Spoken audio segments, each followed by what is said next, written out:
Hola, ¿cómo están? Una nueva entrevista de Asociación Río Paraná. Estábamos esperando, eh, pienso que en cualquier momento se va a conectar Diego López Colombo. Es un joven ingeniero, filósofo, experto en filosofía objetivista, en la obra de Ayn Rand. Ahí está Diego.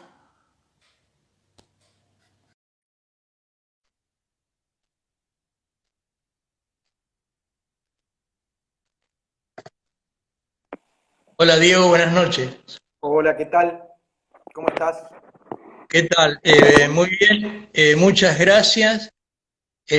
Un honor, la verdad, tenerte en este ciclo de entrevistas que iniciamos te decía que iniciamos en la asociación un poco para combatir el inmovilismo de la cuarentena. Así que bueno, muchas gracias y la verdad es un honor tenerte. Diego López Colombo es un ingeniero, es uruguayo, es filósofo y es especialista en filosofía objetivista y en toda la obra de Ayn Rand. Y la verdad pienso que esta va a ser una charla sin desperdicio. No sé, Diego, qué decís. Bueno, muchísimas gracias por la invitación, es un placer. Y bueno, como decís, para romper un poco también este claustro que estamos viviendo. ¿Por dónde No, querés empezar? no, iba a decir, digamos, como cuestión disparadora, como era el tema, en todo caso, mencionar el tema de la charla, que era la ética y el rol del Estado en esta época de la cuarentena. Creo que es un buen tema, un buen título como para empezar a charlar. Bueno, mira, cuando empezó un poco todo esto, eh, yo escribí alguna cuestión, me sentí motivado, digamos, un poco a escribir. Y creo que la primera reflexión, o sea, uno se hace muchas preguntas, ¿no? Frente a este tipo de acontecimientos tan terribles y tan globales. Y creo que una de las cuestiones fundamentales es, si uno se plantea muchos principios y muchas cuestiones, es hacerse las preguntas quizás correctas. Creo que uno de los aspectos que a mí más me llamó la atención y más me preocupa que quizás serían dos. Uno un poco místico, digamos, si se quiere, que es esa idea de que nos merecemos lo que nos está pasando por la forma en la que veníamos viviendo. Yo noto mucho ese pensamiento. Este, Creo que es un pensamiento basado en una cuestión muy mística, muy del castigo, muy de contraponer los placeres de la vida con los castigos, ¿no? Como si toda felicidad pasada de alguna manera nos hubiera conducido a esto.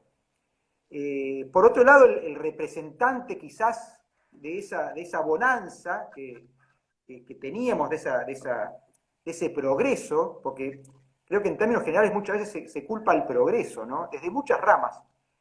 Da la sensación como que si uno tuvo ciertos éxitos y si el mundo ha tenido ciertos éxitos, justamente encontramos en los exitosos la culpa un poco de lo que nos está pasando, como si todo lo que nos sucede es culpa de alguien.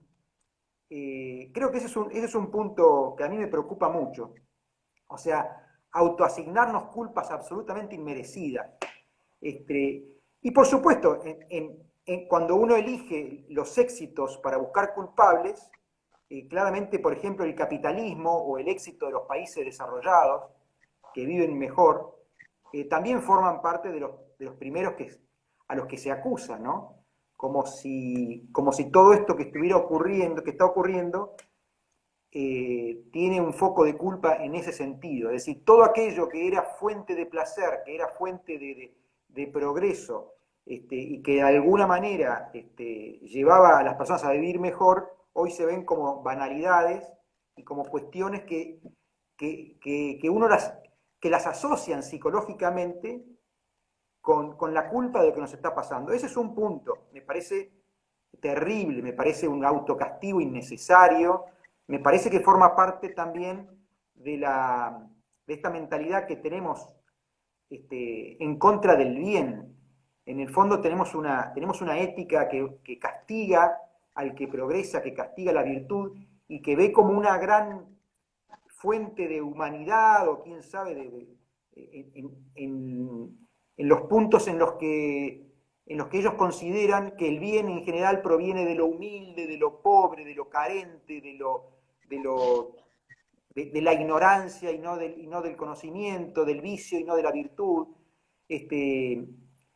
Creo que se ponen en juego una gran cantidad de cuestiones que lejos de valorar el bien y valorar el progreso, al revés, ¿no? Hay como un retroceso. Y el otro punto que me preocupa mucho, que está asociado con eso, obviamente, es este protagonismo del Estado, absolutamente lógico, digamos, pero donde encuentra una excusa espectacular para crecer y para despojarse de toda culpa y responsabilidad, que eso le alimenta ese pensamiento tan nefasto, que tiene que ver con el estatismo, con el control, con la falta de libertad. Y eso creo que esas dos cosas son las más preocupantes.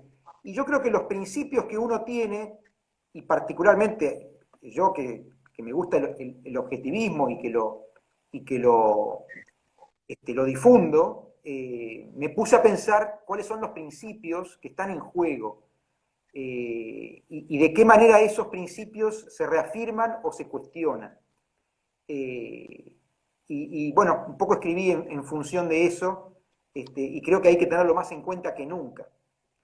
Para saber exactamente, realmente, por ejemplo, cuál es la función del Estado y cómo manejar esta situación de crisis.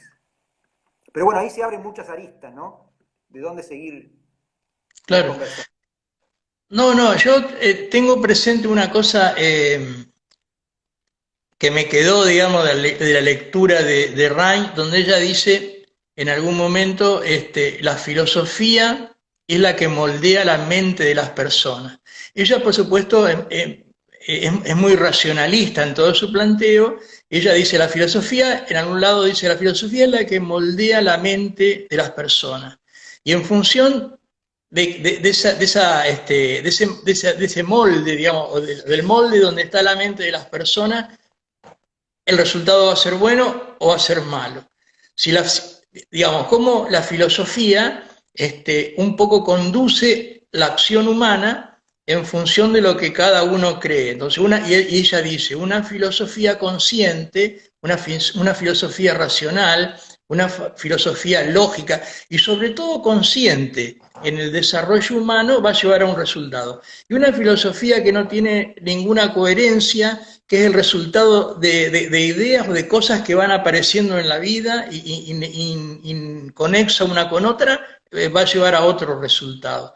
Y yo creo que en esta pandemia, que es una situación crítica, se pone en evidencia y se manifiesta esta cuestión, principalmente a través de cuál es la ética, que era un poco el título de la charla, la ética en la que cada uno se desenvuelve. Si es una ética más egoísta o es una ética más altruista. Porque, digamos, precisamente la ética altruista es, por decir de alguna manera, la que nos gobierna, digamos. De hecho, el tema de plantear un impuesto solidario es una contradicción en términos asombrosa y absoluta. Sin embargo, es una cuestión así, no, nadie lo plantea, nadie lo menciona. No sé si compartís la idea o no y qué reflexión te merece. No, no, por supuesto. Quizás hablar de filosofía es abstraer demasiado. Los principios que uno tiene, la forma de pensar que uno tiene, lo conducen a uno y conducen a la sociedad. Evidentemente estamos conducidos fundamentalmente por políticos que representan el pensamiento mayoritario. Y el pensamiento mayoritario, obviamente, nos ha traído hasta acá.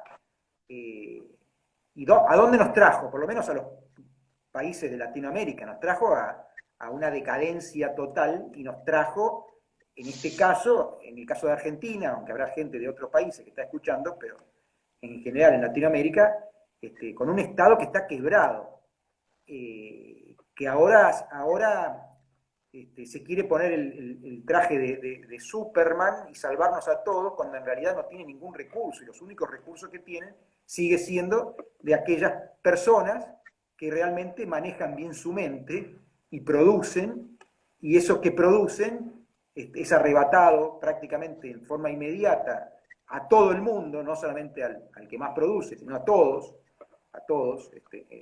en porcentajes altísimos a través de impuestos, en cosas tan aberrantes como, por ejemplo, el impuesto, el IVA a los intereses, ¿no? O sea, una persona pide un préstamo, no lo pide porque tiene ganas de irse. En general uno pide un préstamo cuando realmente no tiene más remedio que pedir un préstamo a una tasa del 50% y te viene bien el Estado y te cobra intereses. O el impuesto a los débitos y créditos, es decir, yo te manejo plata, te doy plata a vos, vos me das plata a mí, me la devolvés y nos cobran a la ida y nos cobran a la vuelta. Todo eso ocurre porque la gran mayoría de las personas está de acuerdo con este Estado gigantesco, y ese es el resultado, obviamente. La filosofía nos tiene que ordenar y una filosofía racional nos hubiera llevado a otro lugar absolutamente distinto. Por ejemplo, en el caso de Ayn Rand explica muy bien la filosofía y es muy interesante que la primera rama, de alguna manera, que tiene que ver con el ser humano, la rama más tangible, la primera es la ética, y la ética, en términos objetivistas, significa que nosotros tenemos que ser libres, que el ser humano tiene que ser libre, libre para pensar y libre para actuar. A partir de ahí uno recién puede pensar qué tipo de política, qué tipo de sistema social. Y para decirlo en términos muy básicos, la función fundamental del Estado es cuidar esa libertad.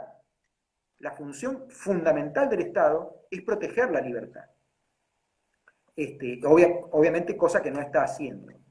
Y eso nos lleva a este desastre y a esta catástrofe a la cual se suma la pandemia. O sea, en el caso de Argentina se suma la pandemia. O sea, estamos tapando una crisis terrible anterior a la pandemia. Cosa que además, ojalá salgamos lo antes posible de esta pandemia, que dicho sea de paso, creo que vamos a salir gracias a la tecnología y gracias al pensamiento del ser humano y gracias a todo aquello que en general tiene que ver con el capitalismo, es decir, con el desarrollo, con la tecnología, con la producción, con gente que en este momento está en laboratorios con muchas inversiones, buscando soluciones, buscando medicamentos, buscando vacunas, fabricando respiradores, fabricando todo tipo de elementos. Después de esto nos va a esperar en Argentina un desastre económico, al cual, como también es de alguna manera compatible con el pensamiento global, desprecian la economía, ¿no? Desprecian cualquier desastre económico como si fuera una cuestión material y como si uno la pudiera dividir, porque una de las grandes cuestiones que hay a nivel filosófico es que separan el cuerpo de la mente, ¿no? Como si la parte física fuera pecado, en cambio lo único que importa es la espiritualidad. Y de esa espiritualidad, además, se quedan quizás con la parte más absurda, se quedan con una espiritualidad en el aire, no se quedan con la espiritualidad de una mente humana que piensa en forma concreta para resolver problemas y para ser feliz, sino que en general piensan, además, en el sacrificio, en el castigo, no en ganar, sino en perder, en alabar la pobreza, la miseria. Así que esto es un cóctel terrible. Y quizás también es una buena oportunidad para que en el fondo pensemos que hay que cambiar cosas de raíz, ¿no? Quizás es un buen momento para cambiar cosas de raíz. Fíjense si el Estado, en lugar de tener 15 o 20 ministerios, si quieren, en este momento de pandemia, no discutamos el de salud, ¿no? Porque no es un momento de cambiarlo, pero no estuvieran gastando en todo lo demás que gastan. Porque si vamos a pensar en que la humanidad y el capitalismo y los ricos gastan en cuestiones superfluas, que en el fondo es plata de ellos y cada uno sabe en qué quiere gastarla, el Estado, que es plata de todos, es mucho peor. Gastar plata en hacer, qué sé yo, recitales, series de televisión, no sé, o tener una empresa de aviones, o tener, o explotar distintos tipos de industrias, ministerios llenos de gente controlando controles y controles y controles. Es decir, ¿qué han hecho con todo el dinero, con el 60-70% de todo el dinero que le hemos dado durante años? ¿Qué han hecho? Sí, sí. Sistema de salud, este es el sistema de salud que nos merecemos el resultado. Es para cuestionarlo, ¿no? Saliendo de la pandemia, decirle al presidente que diga cómo va a reestructurar para que esto no nos vuelva a pasar. Sí, sí, es cierto.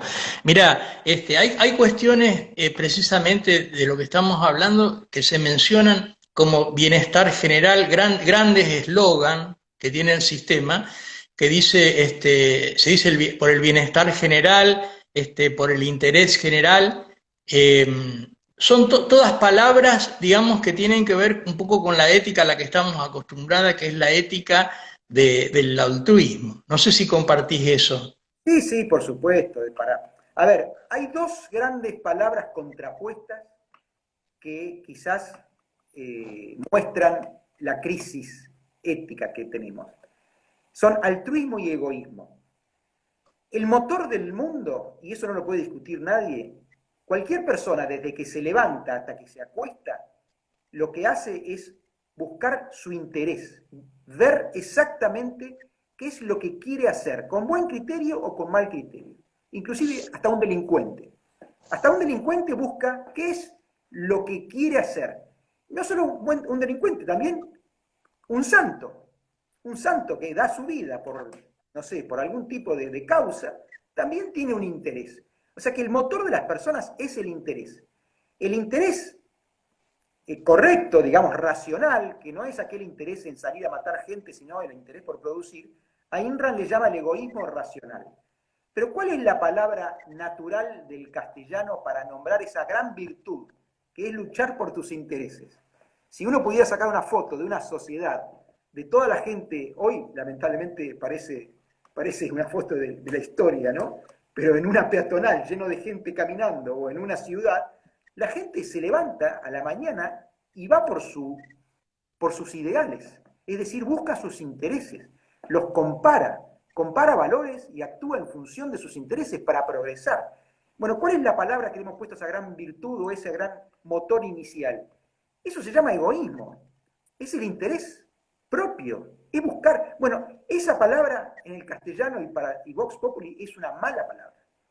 Ya ahí partimos mal. Y la contracara es el altruismo. ¿Y qué es el altruismo? En definitiva, es no busques tu interés. Buscar el interés de cualquier otro menos el tuyo. Entonces, estamos gobernados por una mentalidad altruista, por una filosofía altruista, por un sistema altruista. Y esa es de alguna manera la causa de la decadencia. La palabra egoísmo, es decir, buscar tu propio interés, aún respetando el interés de todos los demás, que sería el interés racional, está mal visto. Ahora, si vos te sacrificás, no ganás absolutamente nada, pero perdés todo en pos de algo que tampoco te interesaba, eso sería altruismo. Y esos son los héroes que buscamos, ¿no? El que te dice, yo no busco ningún interés en esto. Yo hago esto en forma totalmente desinteresada. Esa es una de las grandes causas que además está muy metido en las mentes de las buenas personas. Las buenas personas creen en eso. Creen que realmente ser bueno es sacrificarse y no esperar nada de la vida. Y cuando ocurre esto, de la pandemia quizás, reafirman. Y dice, esto nos debe haber pasado porque esperábamos algo de la vida. Porque despreciábamos lo que parecía que estaba al alcance de la mano. Yo escribí algo al respecto, ¿no? No nos merecemos una pandemia. La gente cree que de alguna manera nos merecemos una pandemia y que este es un castigo lógico. Eso es terrible, obviamente. Pero Sí, bueno, eso, no, ese conflicto que genera, digamos, una ética que te lleva, como vos decías, salir todas las mañanas a ganar a ganar mis ingresos, a ganar yo, toda esa ética egoísta, buena egoísta, digamos, que tiene mucho de amor propio y de un buen egoísmo, genera un conflicto interno en las personas con la otra ética que te dice, vos tenés que ser, tenés que hacer cosas por los otros. Y eso genera conflictos muy grandes, no solo sociales, sino también individuales. Pero hay un conflicto social muy importante que yo creo que genera, que eso lleva a plantear el igualitarismo. Y el igualitarismo, yo comparto algo que vos me dijiste una vez, el igualitarismo genera violencia, es fuente y causa de violencia. No sé si, ¿qué reflexión, me gustaría una reflexión tuya a este respecto? No, por supuesto, porque, a ver, el igualitarismo justamente combate el egoísmo, ¿no? Es decir, hasta inclusive yo tengo que usar la palabra egoísmo sumada a la palabra racional para que no quede mal. Pero entendamos por egoísmo el egoísmo sano, el egoísmo racional, que significa una persona que no lastima a nadie, que no tiene coerción sobre nadie y que busca sus intereses, que es lo normal en cualquier ser humano, en términos económicos y en términos amorosos, en términos afectivos, en cualquier valor, porque los valores, si bien se pueden clasificar, los valores se comportan todos igual y uno en la mente los tiene que sopesar a todos, desde los económicos, desde los materiales, hasta los espirituales o intelectuales o conceptuales o como querramos llamarle, inmateriales. Entonces, si una persona actúa en forma egoísta, en el buen sentido de la palabra, que no debería existir otro, entonces, ¿qué puede ocurrir? Progresa. Y al progresar, se gana su cuota de desigualdad. ¿No? No es lo mismo una persona que se levanta a la mañana y estudia, y durante un mes estudia y aprueba un examen, y otro que no estudia en todo el mes y no lo aprueba. Entonces, se gana su cuota de desigualdad. Es decir, en el fondo todos intentamos sobresalir, no quizás por ganarle al otro, pero por ser mejor nosotros. Y eso es un premio normal. Entonces, el camino normal que moviliza al mundo, que es el egoísmo, la búsqueda de valores, que es tener éxito y progresar, en el fondo produce cierta desigualdad que a su vez en las personas que se sienten impotentes para hacer lo mismo, quizás lo que están haciendo es corriendo al Estado a pedirles que los protejan porque no quieren ver el éxito de los demás porque ellos se sienten impotentes para lograr ese éxito, posiblemente. Así. Es decir, en el fondo, una mentalidad de esas tiene dos alternativas. Piensa que existe, como que el mundo se divide en dos. Hay muchas dicotomías entre lo material y lo espiritual, ¿no? Entonces lo espiritual es bueno y lo material es malo, y de alguna manera viven una doble vida, una vida en la cual me tengo que ganar la vida, pero eso lo consideran como algo sucio, porque ahí está lo económico, la renta, el éxito, y por otro lado, tengo que cumplir con una ética que me han enseñado de chico, que es ser un desinteresado y no luchar por mis intereses, sino por el interés de los demás. Entonces, una buena persona se tortura y se mortifica por eso, porque piensa que no está logrando hacer las dos cosas, es decir, no está logrando sobrevivir y llevar el pan a su casa y mantener a sus hijos, al mismo tiempo de que es ético. Es como si tuviera que por momentos dejar la ética, salir al salvaje mercado que consideran la selva, que es todo lo contrario, si quieren ahora lo desarrollamos, y ganarse el pan con la sangre de los demás, porque creen que ganar es a costa de los demás, y después vuelven a su casa con cierto regocijo, pero con cierto sabor amargo de haberlo hecho en forma inmoral. Y entonces las personas de bien sufren ese problema con la culpa. Y después están los que no les importa nada, los que asumen que la vida es así, y entonces salen a matar al mercado o a su trabajo haciendo cualquier cosa, ya justificando cualquier tipo de actividad, y después son unos hipócritas, en lugar de sentir culpa sienten hipocresía, porque de alguna manera después van y profesan que lo importante es ser filántropo y entregar todo lo que uno sabe mientras esconden sus riquezas o las llevan a algún paraíso fiscal. Lo que no entienden es el objetivismo. ¿Qué dice el objetivismo? El objetivismo dice que el cuerpo y la mente y lo material y lo espiritual y la salud y la vida y lo económico no están disociados. Que en realidad está bien que actuemos en nuestro beneficio y en nuestro interés, y que está bien que luchemos para progresar y que nos merecemos esa cuota de desigualdad. Que eso está perfecto. Te quita toda culpa, pero por supuesto, hay que entender muy bien lo que son los derechos, hay que entender muy bien lo que es la libertad. La libertad no es salir a la calle y no respetar la libertad de los demás. Por eso es que el mercado, en realidad, es un intercambio voluntario, donde no existe ningún tipo de coerción. Y hablo del mercado porque es lo económico, pero también en las relaciones humanas y en las relaciones afectivas, todo tiene que ser voluntario. Y si todo es voluntario, ¿cuál es el problema? Nadie le saca nada a nadie. ¿Cuál es el problema de la desigualdad?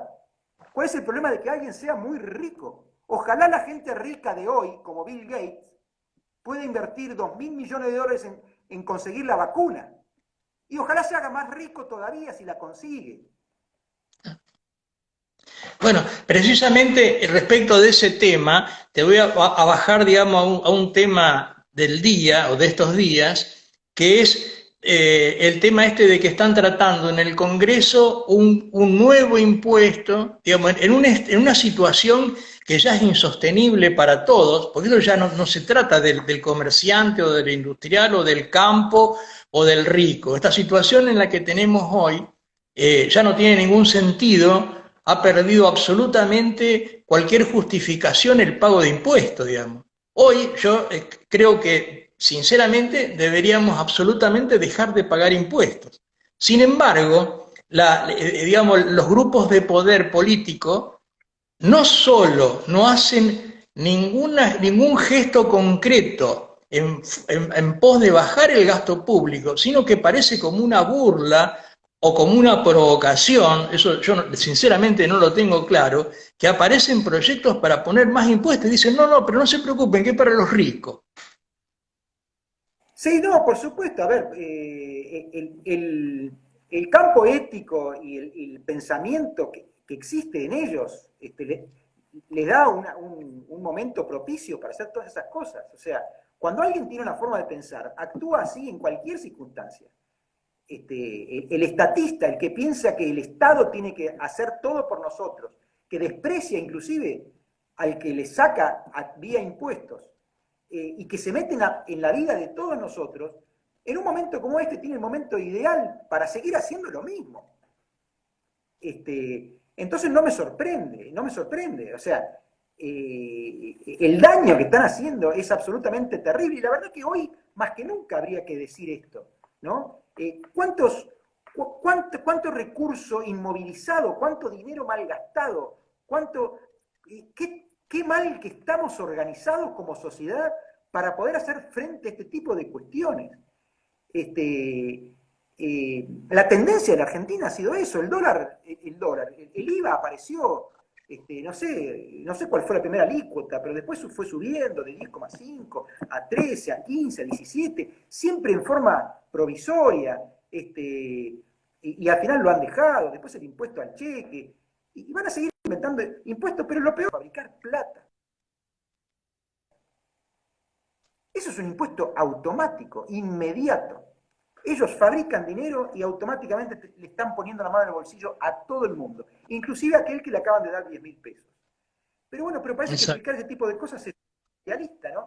En el fondo el dinero, el respeto que tenemos por el dinero, en gran medida es una muestra del respeto que tenemos por la sociedad. Porque el dinero representa en gran medida de qué manera nos tratamos unos a otros. Es decir, si yo te doy algo que vale y mañana no vale más porque el Estado lo está manchando, es un insulto generalizado que inclusive puede funcionar de noche. Ellos hacen fabricar la máquina los domingos y es como si fueran a tu mesa de luz y te sacaran parte de lo que tenés ahí. Es absolutamente terrible. No me sorprende que quieran sacar. No, mira, discúlpame, tengo acá una pregunta de la gente. Te la voy a hacer, te la voy a leer como está planteada. Dice así: ¿qué piensa sobre las críticas al objetivismo de Francisco Capella del Instituto Juan de Mariana? No sé si estás al tanto de esto. No, la verdad que no estoy al tanto y ese tipo de preguntas así muy genéricas, a mí me encantan las preguntas, pero me gusta que sean más concretas, porque que yo tenga que recordar lo que dijo y los términos que lo dijo, si pueden hacer una pregunta, si esa persona hace una pregunta concreta respecto de eso, con mucho gusto si puedo la contesto. Bueno, Este, hay no, no, muchas, fenómeno. en general las críticas que hacen tienen dos raíces. Es muy gracioso, porque las críticas que hacen al objetivismo en general tiene dos raíces. Una es que en general critican algo que no es del todo como ellos lo han entendido, en general.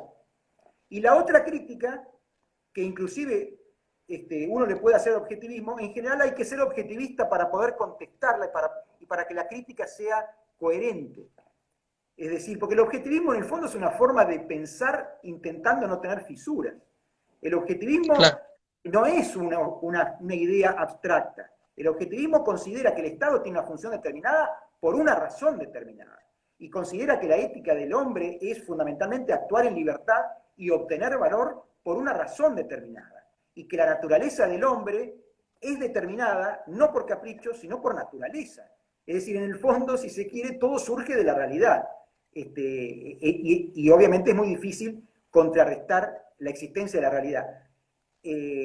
Para lo cual, normalmente uno debería decir, acá creo que el objetivismo se equivoca. Y ahí sí me encantaría que alguien diga en dónde el objetivismo se equivoca, porque lo más probable es que en general o la crítica sea parcial o sea malinterpretada.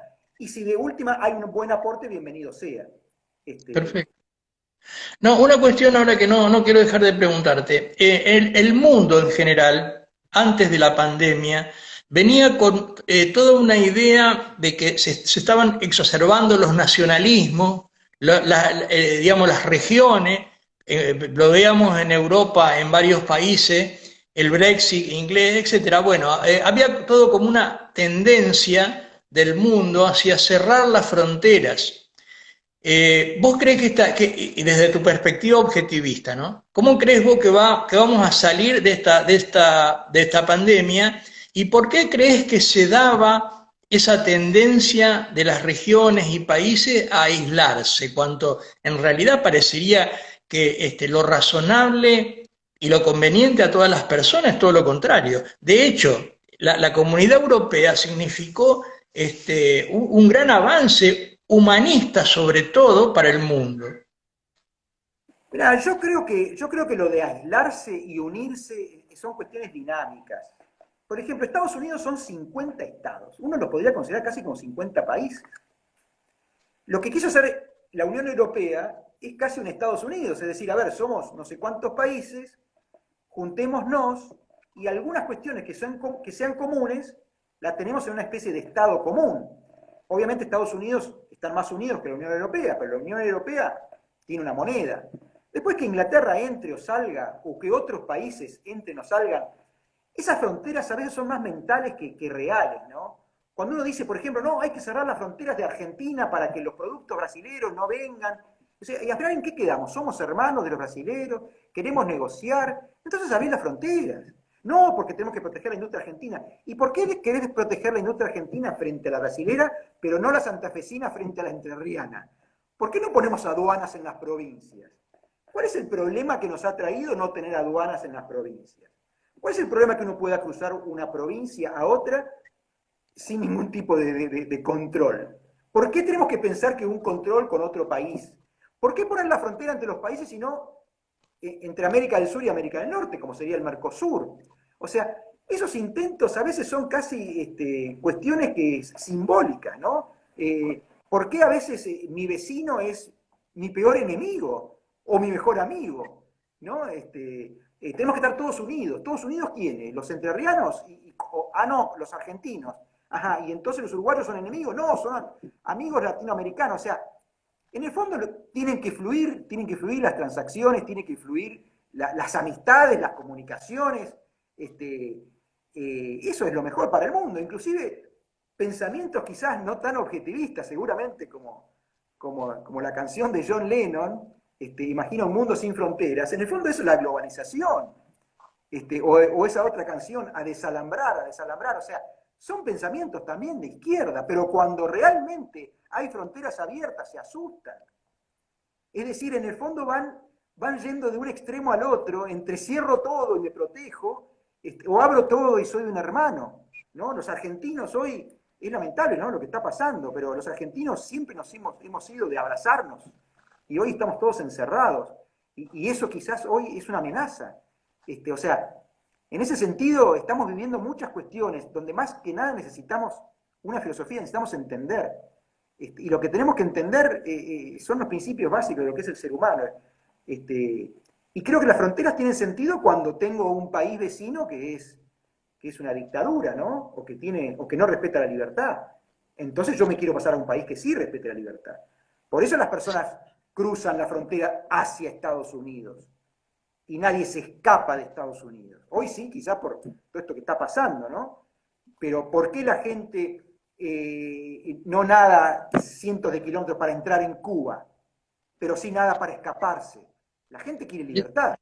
Entonces, quizás en el fondo la frontera significa, a ver, en esta frontera tengo un sistema social, en la otra frontera hay otro sistema social. Y la gente evidentemente a nivel personal quiere un sistema social donde haya libertad. Y por eso creo yo que está el dinamismo de los países que se fusionan, que se dividen, que se expanden. Lo ideal sería que todos los países fueran bastante libres y que el comercio pueda fluir, y que las personas puedan moverse, y eso en el fondo sería capitalismo. Eso sería capitalismo. Bueno, Diego, mira, no quiero tomarte mucho más tiempo. No sé si te tenés alguna última reflexión como para ir cerrando. Mira, la verdad es que tengo muchas, pero sí me hubiera gustado y quizás a veces las preguntas enriquecen.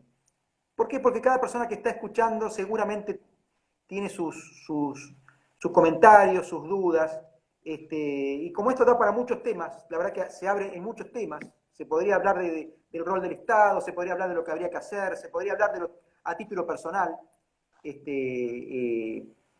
Una de las cosas que yo también escribí por ahí es que obviamente hoy con lo que nos está pasando, cuánto valoramos un abrazo, cuánto valoramos una amistad, cuánto valoramos una relación, cuánto valoramos estar con seres queridos, cuánto valoramos ir a la esquina a tomar una cerveza, o, o salir a pasear por la costanera o ir a correr, ¿no?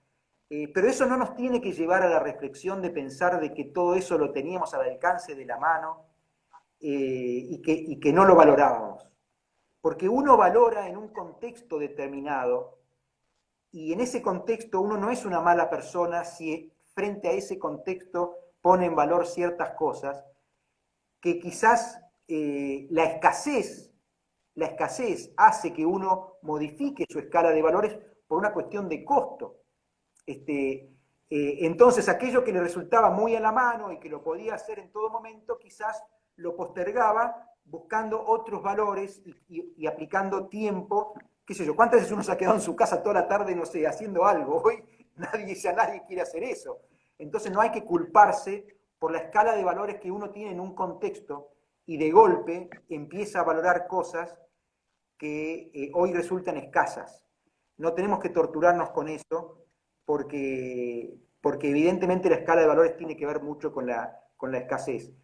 Y bueno, obviamente aprenderemos algo, aprenderemos a que la escasez a veces puede venir, con lo cual creo que lo que más desea uno, y yo particularmente, que es cuando salgamos de esto poder estar con nuestros seres queridos, disfrutar de las pequeñas cosas y, y bueno, quizás ver la vida un poco distinta, sabiendo de que las pandemias también existen y que tenemos que estar un poco más preparados para la próxima y salir de esta lo antes posible. Bueno, Diego, no te tomo más tiempo, te agradezco mucho infinitamente, un gusto y un honor poder haber compartido este momento con vos. Te agradezco mucho y como siempre a las órdenes y repetimos cuando quieras. Total, lo que sobra hoy es tiempo en casa. Bueno, bueno, bueno.